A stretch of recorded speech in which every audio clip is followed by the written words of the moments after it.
when we think that we're letting go of control by releasing food rules, by ditching dieting, by starting to learn how to tune into our body, that feels like a loss of control. But actually, dieting keeps you out of control with your body. You are forever out of control technically when you're relying on external rules to determine when, where, or how you eat. Welcome to the Live Unrestricted podcast, a show where you'll learn how to heal your relationship with food and your body so that you can focus your time and energy on more important things like your personal growth. I'm your host, Sabrina Magna, food freedom coach, and my mission is to help make your life happier and healthier without stress, overwhelm, or guilt about food. If you love the show, please do go out and share it. And if you're looking for support with your relationship with food, details about my programs are in the show notes. Thanks for spending time with me today. Now let's jump in.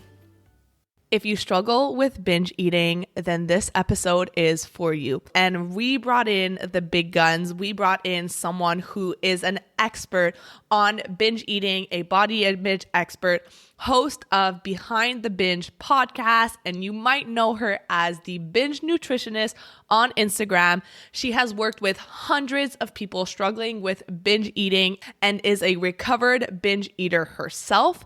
And her mission is to help anyone who wants to break the diet and binge cycle to cultivate a healthful life free from guilt, stress, and obsession. During this conversation, you are going to hear about her personal journey with binge eating and how it led her to become the registered dietitian that she is today. What are some of the common misconceptions or myths surrounding binge eating that might be keeping you stuck in that cycle and how to address them? What the biggest mistakes people make are when they're trying to stop binge eating. Some of the worst advice that you might get, that you might see perpetuated by diet culture. We talk about the importance of our thoughts and our emotions when it comes to our behaviors and how focusing on external action, like keeping junk food out of the house or going for a walk or chewing on gum, might be keeping you even more stuck. We talk about what she wished that she knew when she was starting her recovery and her healing journey, and some practical tips and advice for anyone who is hitting their own diet rock bottom, who's struggling with binge eating, and who wants to find a way out. So we talk about those first few steps for you. So this is such an important conversation, and I don't want to hold off any longer. So without further ado, here is our conversation with the binge nutritionist, Marissa Miluk. My name is Marissa Miluk. I'm a registered dietitian. And I live in South Carolina, but work with people really all over the world who are looking to heal their relationship with food. Maybe these people struggle with yo-yo dieting and binge eating. And so ultimately my goal in helping people is to help them create a peaceful and intuitive relationship with food. So that way they can live a healthful life, but a healthful life with ease, not with restriction and rules and guilt and shame associated with it. So yeah, that's a little bit about what I do. Yeah, absolutely. And as most people who fall into this field, who end up helping women with their own relationship with food, there's probably a good chance that you have your own history with that. I always say that we end up helping the people who we used to be. So can you tell me more about your own personal experience of how you came to become a registered dietitian who specializes in binge eating?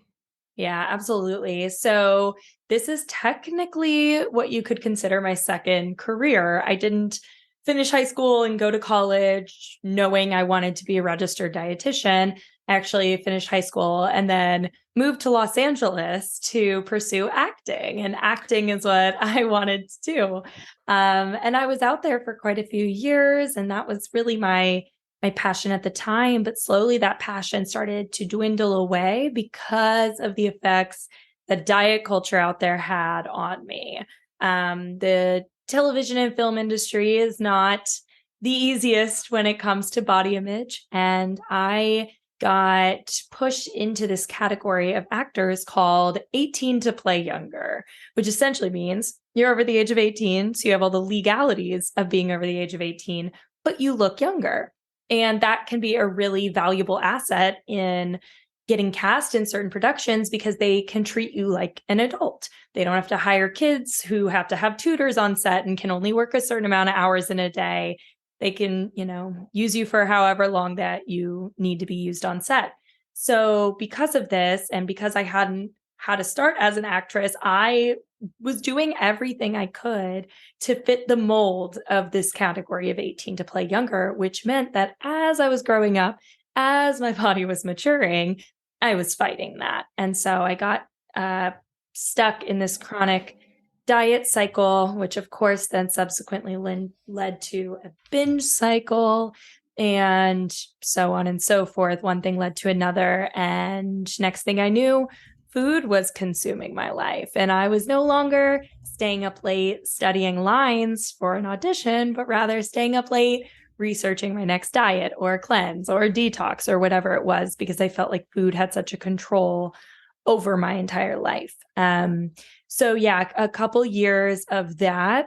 And I hit a rock bottom moment when I got invited to this app launch, some fashion app at the time, where instead of me enjoying the launch party and this really cool opportunity in Los Angeles, I was hyper focused on this table of desserts with macaroons and M&Ms on it. And I kept going back for more and more and more. And then I got home and I binged the whole night. And I realized that this is not what my life is meant to look like.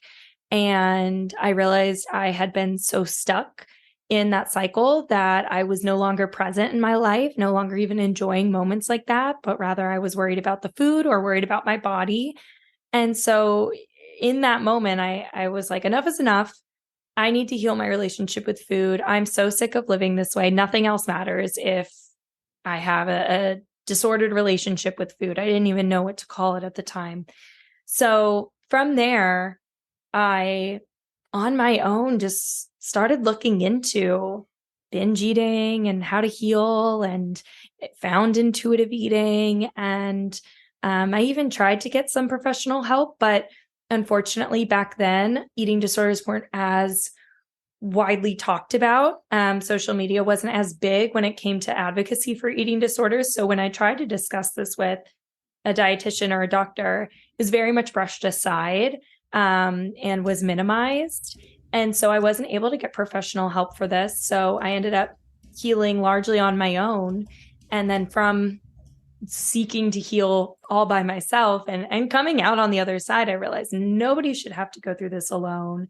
So I made a really terrifying pivot in my career to leave Los Angeles and leave the acting industry and move back home where I grew up in West Virginia, and go back to school to become a dietitian so that I could do what I needed back then. So I could become the person I needed back then.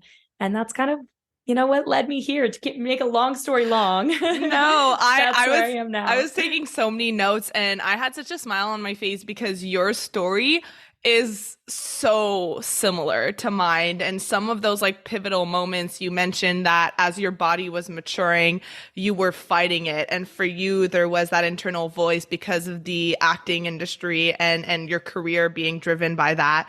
And I had a similar experience that I was a synchronized swimmer.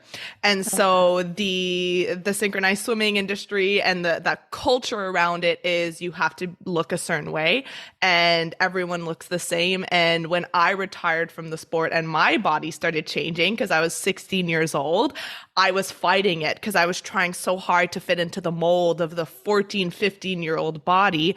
And there is this messaging from our society that your body's supposed to remain the same. And that's what triggered my eventual years and years of yo-yo dieting. And for me, my rock bottom resembled yours as well, that I was at my sister's baby shower, and this event that was supposed to be so joyous and so exciting. I was becoming an aunt for the first time. And all I remember from that party was me being by the food table and binging and leaving because I was sick. And that entire day was spoiled by my relationship with food. And so what you said about like, I realized that none of what I was trying to do mattered because it was all spoiled and tinted by my relationship with food. I think a lot of people, I'm sure that you've noticed this as well, a lot of people kind of go through life without pausing and asking themselves, like, what am I really chasing with all of the new diets that I'm hoping will help me achieve something? What am I really trying to get, and am I getting it right now? Exactly. And when we take a second to think about exactly that question of, is this even giving me what I'm seeking long term? It can be a slap in the face of, no, it's not. And you need to get out. And I think so much of my disordered eating back then was hidden by this, I don't know, hustle that I had to be the best when it came to the acting industry. But what I didn't realize was that being the smallest didn't make me the best actress. Being the best actress made me the best actress. And but that really I got a lot of mixed messaging about that. So yeah, I mean, I'm lucky we both kind of had that moment, that pivotal moment of, well, what am I doing this for? Yeah. To be able to pull us out. I'm curious, you mentioned that you tried to get professional help, and I was in university when I was starting to realize, like, this is abnormal. And I don't know if you've ever felt that way too, but when I was going through it, I didn't actually realize that I had an eating disorder. I just thought that I was more obsessed with food than the common person. I remember looking at my friends and being like, oh, they can just eat pizza and walk away and not think about it. So for you, were you aware? Because I know that a lot of people who are listening, whether it's disordered eating or a full-blown eating disorder, a lot of people kind of go along with the norms of our society, and it's normalized behaviors and mindsets. Were you aware that, okay, I have maybe an eating disorder or a disordered relationship with food? Or was there that voice in your head that was saying, like, well, I'm not necessarily underweight, therefore I'm not sick enough? Exactly. I did not know that I had an eating disorder. Anytime I started to think that I needed help, it was usually, oh, I need help staying more disciplined, or I need help losing more weight, which is just absurd to think back on. But no, there was so much shame around my behaviors as being self-inflicted, or, not a disorder, but rather character flaw. Like, I just didn't have the discipline to stick to a diet without binging, or I just didn't have the self-control to not lose control around food, that it was secret for a very long time. And the only time that I started to think, maybe this is like an eating disorder, was when I started purging. But even then, I was like, well, I'm not purging a lot. I'm not losing a lot of weight. It's I'm not that underweight. bad. Yeah. Exactly. My weight did play a big role because I never got underweight. It was honestly praised every time I lost weight, even though I was a small girl. So it makes me so sad that I always felt the need to get smaller. But even then, both for myself and medical professionals, because I wasn't underweight, it didn't raise any red flags. And that's exactly what happened when I did tell my doctor one time. We were just talking for a checkup, and I said, well, yeah, sometimes I do purge what I'm eating. And she said, you shouldn't do that. You should probably stop doing that. That was it. That was the extent of the conversation. And I was like, okay, so maybe it's not that bad. And then I told a dietitian who I actually worked for at the time about the way I was eating. I sent her my Fitness Pal, my like screenshots of what I was logging. I was barely eating enough for a toddler. And she said, as long as that feels good to you, that's fine. And if you need to lose weight for a role, we can bring out the big guns. And I still have that in an email. And this is a dietitian who said this to you. Yeah. Wow. She was a Hollywood dietitian. She worked with celebrities. And so unfortunately, eating disorders are frankly normalized in Hollywood as a way to manipulate your body for a role or for beauty and whatever. And so both of those instances where there was a healthcare provider really invalidating my struggles, it further kept me from getting help. It further told myself that I wasn't worthy of help, or I wasn't sick enough. Yeah. Which I think is just a huge problem.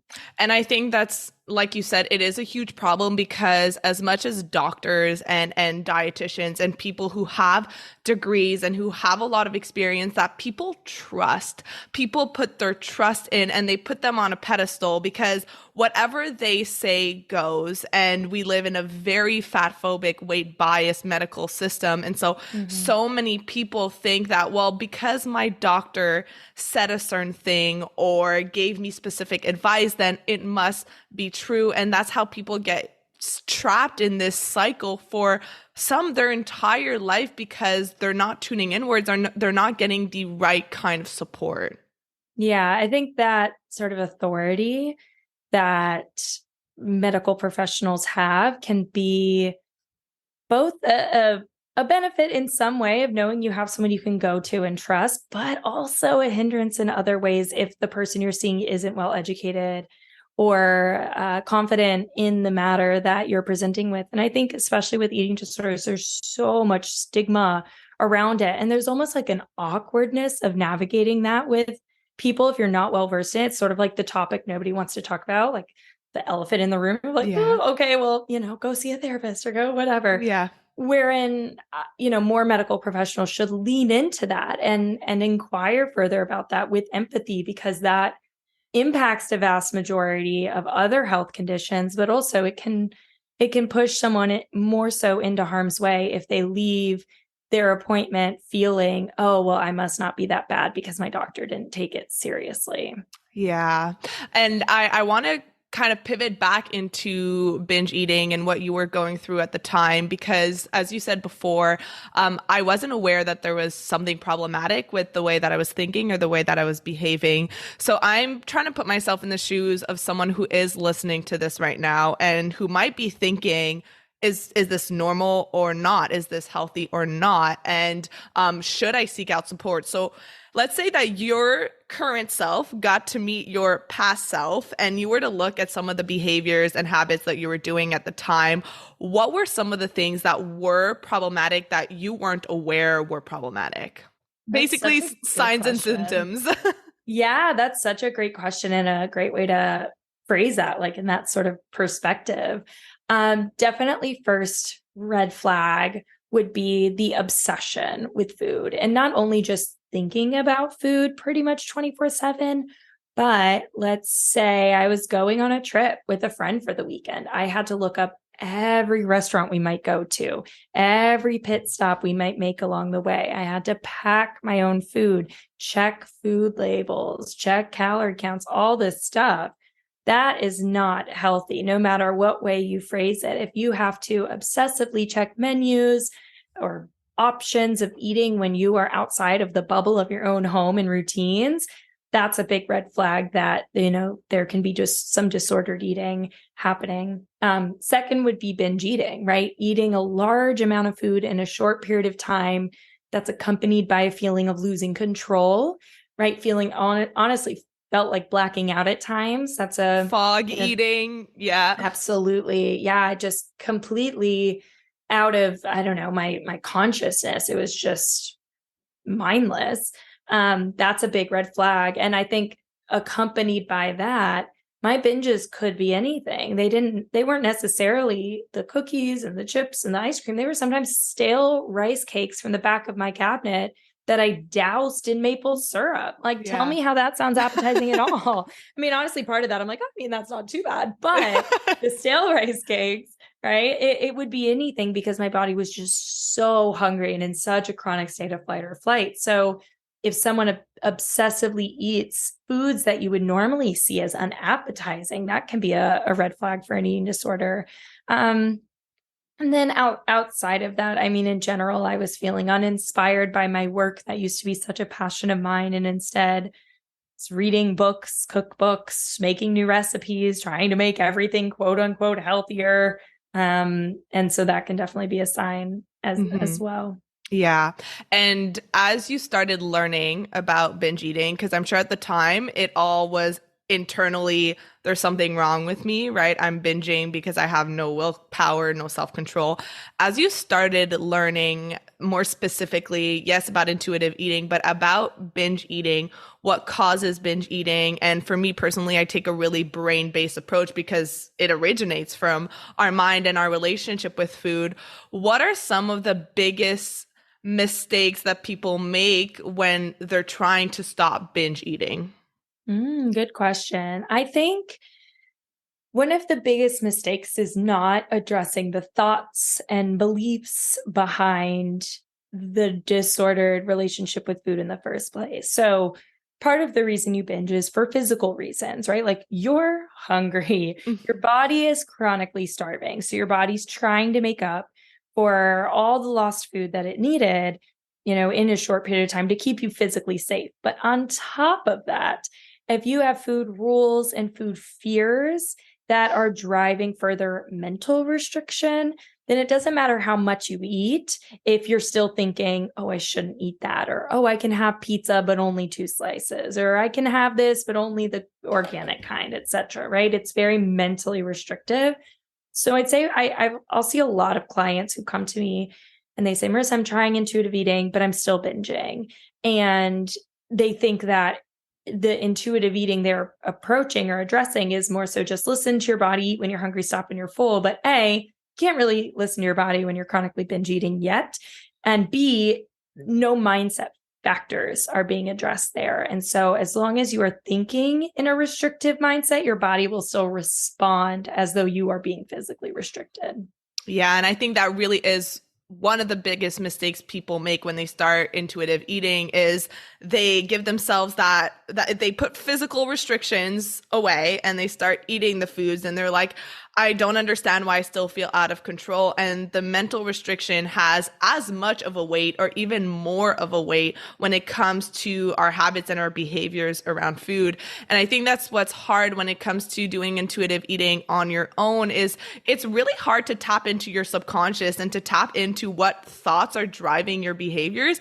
Because if we knew what's going on at a subconscious level, we would know how to change it right off the bat.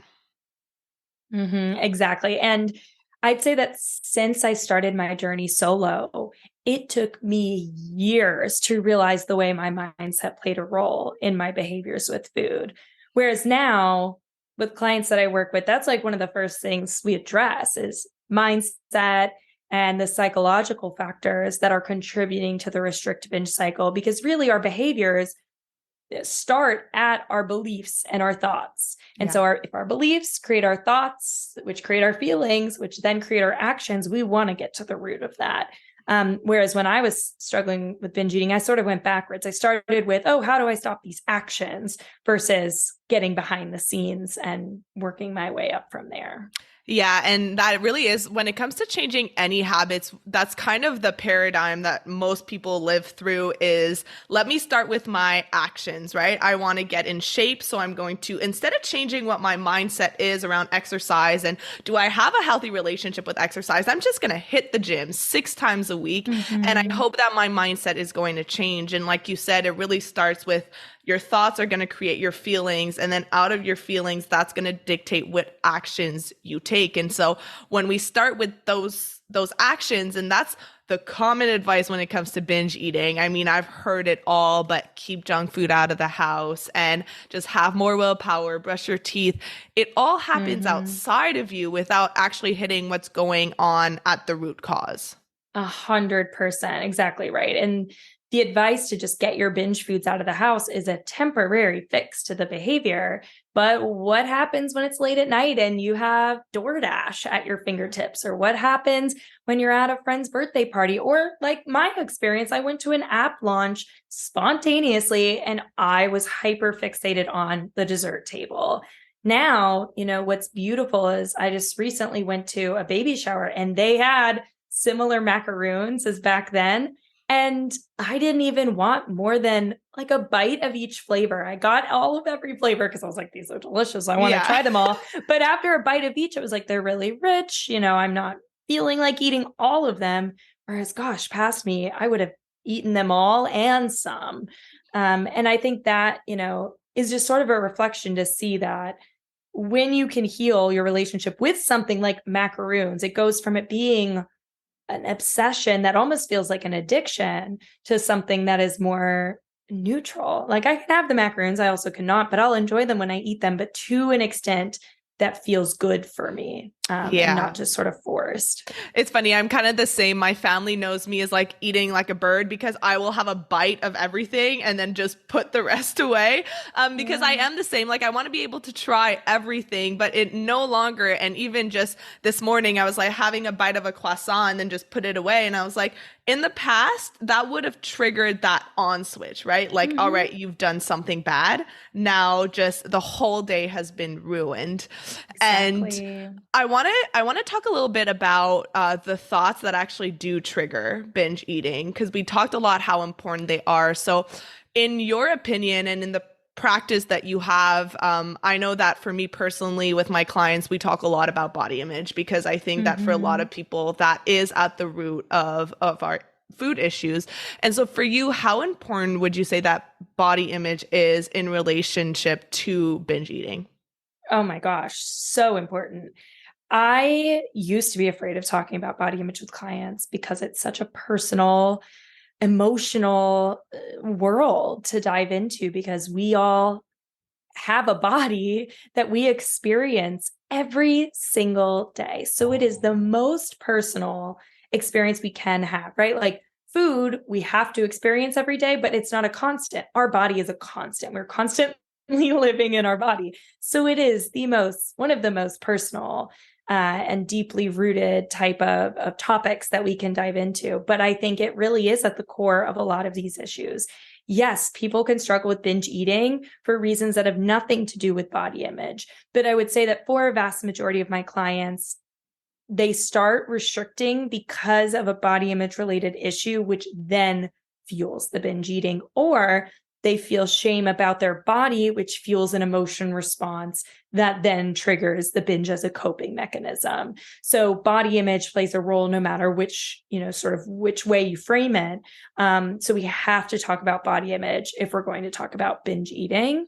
And so some of those thoughts that fuel a binge can stem from body image related things like, oh, I shouldn't wear this because it shows my belly, or, oh, I can't believe that these pants don't fit me anymore. They just fit me a few months ago.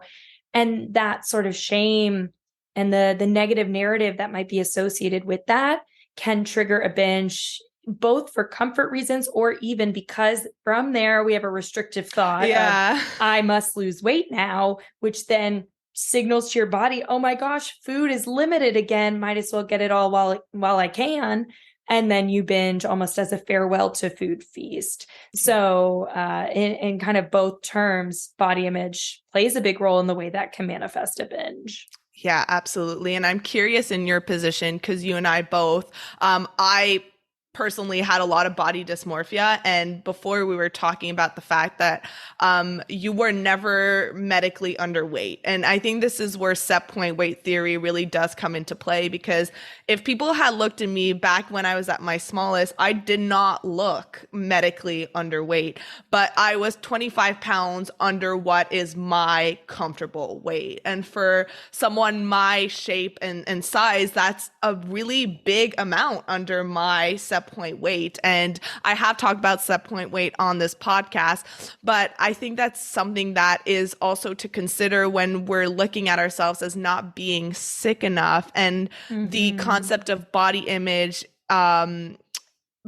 issues, regardless what size you're in, because I'm sure that when you were at your smallest, even though we do both live in a straight sized thin body and we have that thin privilege, it can be difficult to talk about body image issues from someone from the outside who looks at that as like, oh, well, that can't exist in a smaller body. Yeah, exactly. And two points based off of what you're saying there. The first is that for anyone listening, we can't predict our set weight range. We can't say, oh, my set weight range is 25 pounds less than what I am now. Who decided that? Where did that come from, right? the only way we can kind of figure out our set weight range is when we give ourselves the time to not only heal, but let our body sort of settle wherever it may for an extended period of time. And then we can go, okay, it seems like my set weight is around X, right? We don't even really need to be that particular about noting exactly where our set weight might land. But, when we sort of hand ourselves over to the trust of our body, like I trust that when I'm listening to my body will end up where it needs to be. That's really when we find our set weight range.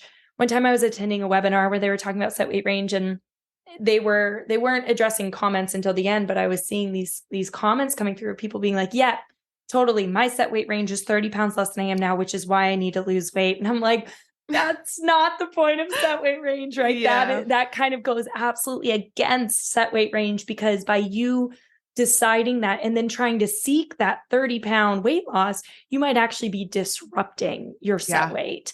And so it's a hard sort of truth to lean into, but the truth is you don't find your set weight range until you stop trying to find your set weight range.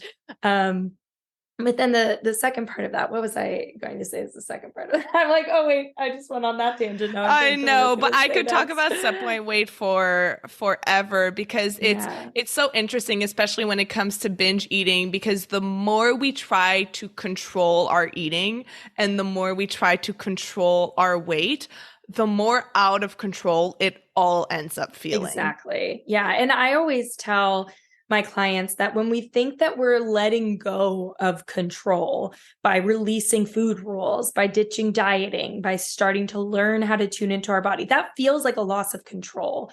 But actually, dieting keeps you out of control with your body. Mm-hmm. You are forever out of control technically when you're relying on external rules to determine when, where, or how you eat. Whereas when you release those rules, you're actually gaining back the ability to be in control of responding to your body's cues. Yeah. So I and all of my clients who have healed feel more, quote unquote, in control when they've healed their relationship with food than they ever did while dieting. And I can attest to that as well.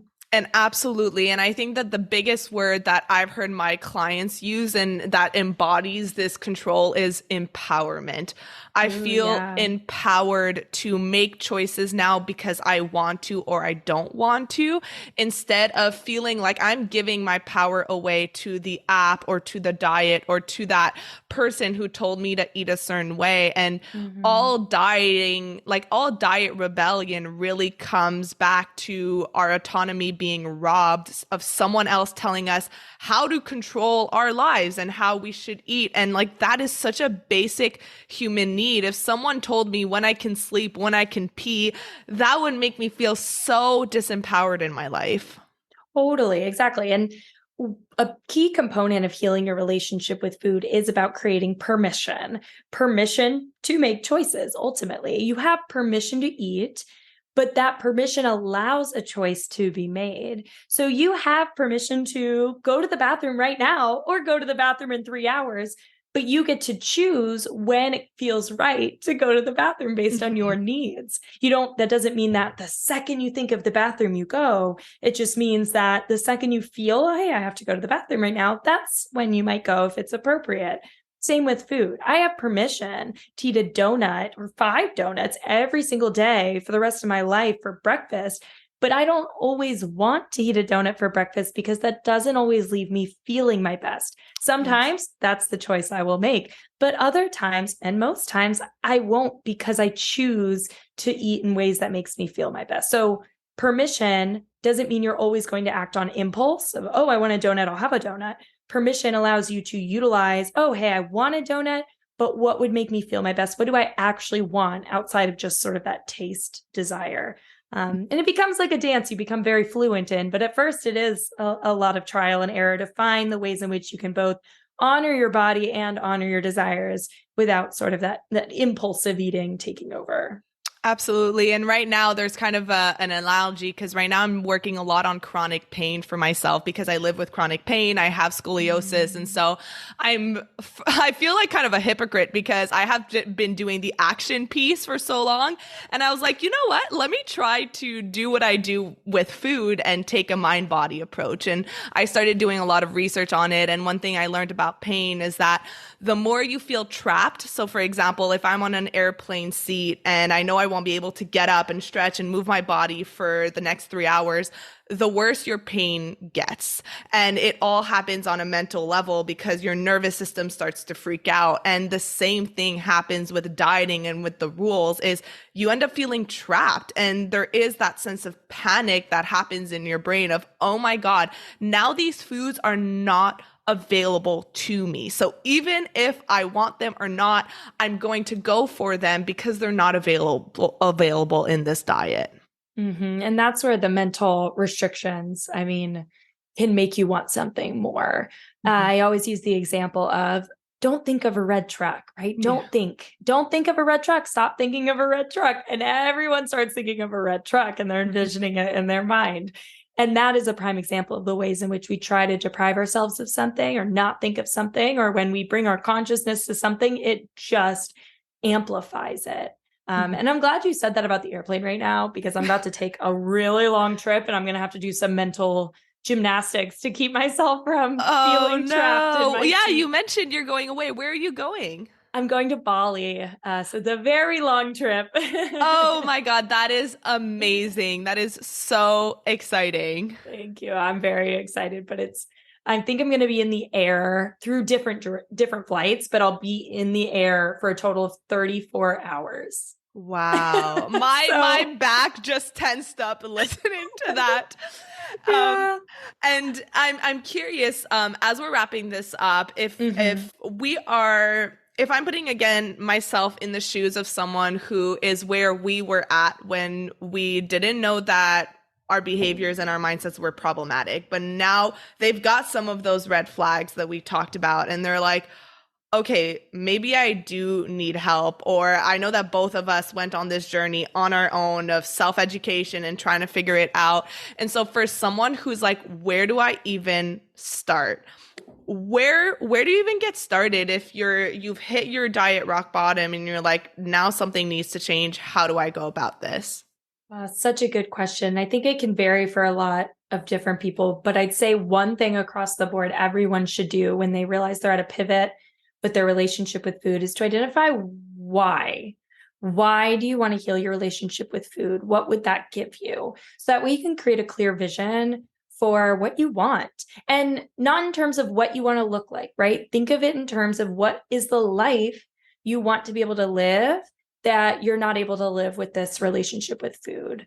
From there, you can identify what are those barriers keeping you in the way of getting to that why, that ultimate goal, and then starting to chip away at it from there. It's not so easy to do on your own. And so, of course, if it's available, if it's accessible to you to get help by contacting anyone from a therapist, a coach, a dietitian, whoever you feel trusting in to help guide you on this journey, and then just taking it one step at a time, one day at a time. It is very much trial and error. It is not a linear upward trajectory of recovery, but if you take it one day at a time, you never know where you'll be in a year. Absolutely. And were there any books, any resources, any people that really helped you as you were learning more about this? Yeah, definitely the Intuitive Eating book, especially the most updated version of it is incredible. I also, back then, I don't even know if they had many resources other than intuitive eating. But as I started to learn more about this work, especially when we talked about body image, one of my mentors, Body Image with Bree, her name is Bree Campos. Yeah, she's a therapist who teaches body image. She's been incredible for me, even as a provider, to better be able to help people in diverse bodies with body image, especially as I'm somebody, like you mentioned earlier, in a straight size body, and it comes with a lot of privileges. I wanted to be able to still navigate body image with my clients who maybe don't have those same privileges because they still deserve that help. And it's a lot more challenging. So Body Image with Bree has been incredibly helpful. And yeah, I mean, I think that the variety of resources since I started recovery in like 2015 has grown, especially with the growth of social media. So now you can find so many different intuitive eating podcasts, intuitive eating YouTube channels, binge eating books and podcasts. I have a podcast called Behind the Binge. And so, there's a variety of resources you can find that branch off from there. Yeah. And I want to say just a little note because I noticed this for myself. I don't know if you noticed this, but I obviously am constantly reading and doing my own research because I want to enhance my knowledge. And there is some binge eating books that do have diet culture laced into it. Yes. I don't know if you've noticed this as well. Mm-hmm. But being really aware of if you are going on this journey on your own, making sure that you're vetting the resources and the people who you take information from really carefully, because it's really easy. Like diet culture is lovely at sneaking into pretty much everything in our society. So really vetting it and making sure that it aligns. And a lot of the times I always recommend like tune into how your body reacts to a certain piece of advice. And if you feel like your power is getting taken away, if it doesn't make sense for you, then that's a pretty good gut instinct that don't go that way. Yes, I love that. I'm so glad you said that. And even some of my favorite books will say some things that I don't agree with. So that's why in every client session, I tell them that I'm working to help you become the driver of your own car, right? You've been the passenger of diet culture's car for too long. Now you're in the driver's seat. So if something tells you to go straight, but you want to go left, right? Start honoring and trusting that, you know what's right for yourself when you actually lean into that. So if you're reading a book and let's say the first 3 chapters, you're like, yes, I'm loving this. This resonates. I feel good following this. And then there's a chapter that you're like, wait a second, when I'm reading this excerpt, it's making me feel a little resistant, or it's making me feel a little bit like it doesn't actually apply to my life. You can inquire further to figure out if that's just sort of like a safety mechanism, or you can go, you know what? I don't think that applies to me and I'm allowed to skip this chapter. So yeah, there's this book, what is it called? Reclaiming Yourself from Binge Eating. It's one of my favorite books on sort of like a self-help type of book for binge eating.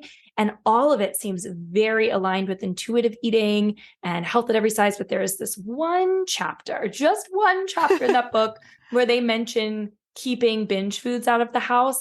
And I think the way they're trying to phrase it is more like an exercise of creating a safe space where you don't always feel so activated by all of your binge foods. But I think that can easily get misconstrued as always keep your binge foods out of the house, wherein certain parts of the rest of the book, they say, hey, let's introduce a fear food. So I can tell that's not, the premise of everything they suggest, but that one chapter I can see being a little confusing. So usually when I recommend that book, I say there's, a couple things that if it doesn't land with you, just skip it and then take, whatever else might resonate with you. So. And I think that's a perfect example of the value of having a coach or a dietitian or someone who's supporting you through it, is to help you navigate through that all or nothing mentality that we tend to develop through diet culture. Of when you take a piece of information, we have a lack of critical thinking at the beginning because we don't really know ourselves. And so being able to hear from an expert can be really helpful. Yeah. Yeah. And last question, what do you wish that you knew when you started your recovery journey? Oh, what a great question. I wish I knew that it wouldn't last forever. I wish I knew the life that I had waiting for me on the other side.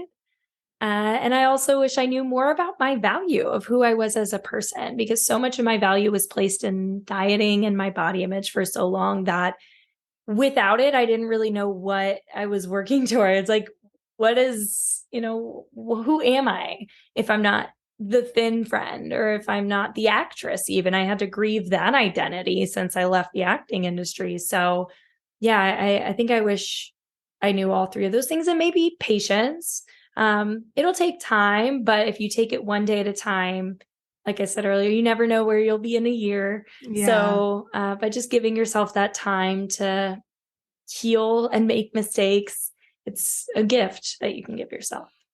Yeah, that's amazing. Well, Marissa, you are incredible. There were so many times that you said something and I was like, don't go on a tangent, stay on track. But I could talk to you for hours. But I know that you have your own amazing podcast and you have your Instagram, which is so, so helpful. So people want to find you, they want to connect with you. How can they find you? Yeah, well, I appreciate all of your kind words. So my Instagram is binge.nutritionist. You can find a lot of me over there and a lot of my other resources through there. And yeah, I have my own podcast, Behind the Binge, and my website's also behindthebinge.com. So through any of those type of platforms, you can find me in other areas, but that's sort of where I like to hang out. Amazing. Well, thank you so much for coming on here, talking about binge eating in such an insightful way. And thank you to everyone here for listening. Really appreciate you being here, and we will see you on the next episode. Thank you so much for listening to today's episode. If you found it valuable, I would love if you would share it with someone you know that could benefit. If you're loving the show, don't forget to subscribe over on Apple Podcasts so you don't miss a single episode. I really love hearing feedback from you, so please leave a rating and review over on Apple to help us get in the ears of more people who need it the most. Finally, come hang out with me on Instagram at Sabrina Magna Health for more educational content and get up close and personal with me. Thank you so much for being here, and I'll see you on the next episode.